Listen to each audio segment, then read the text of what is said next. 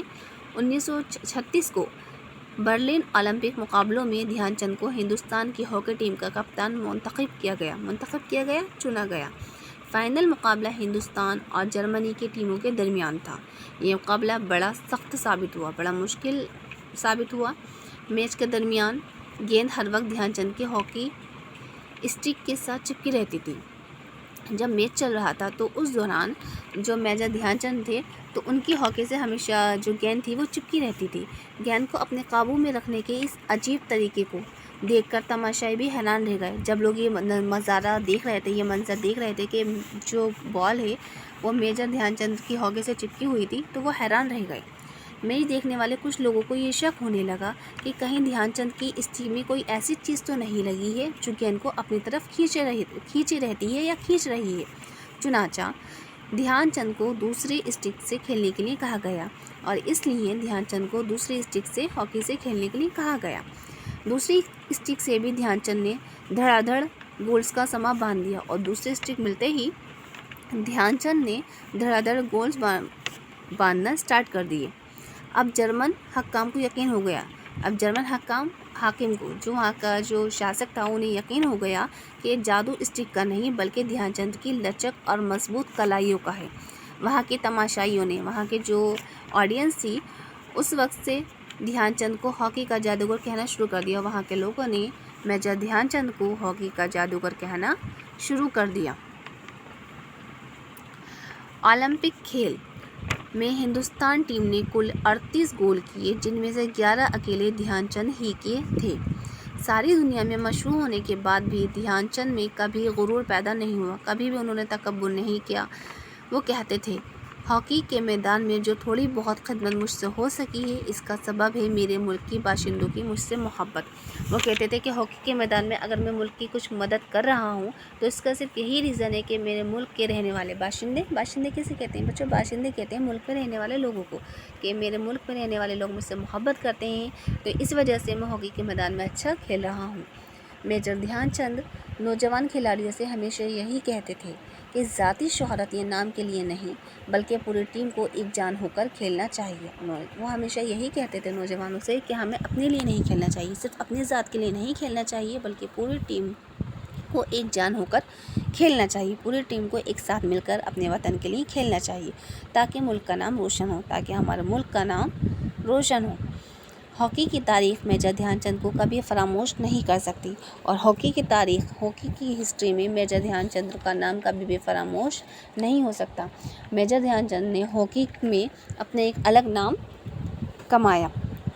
Hockey کے اس جادوگر کا انتقال دلی میں 3 دسمبر 1979 کو ہوا اور دلی میں 3 دسمبر 1979 کو میجر دھیان چند کا انتقال ہو گیا۔ تو میجر دھیان چند کا ہاکی میں ایک خاص یوگدان رہا ہے، ایک مہتوپورن یوگدان رہا ہے۔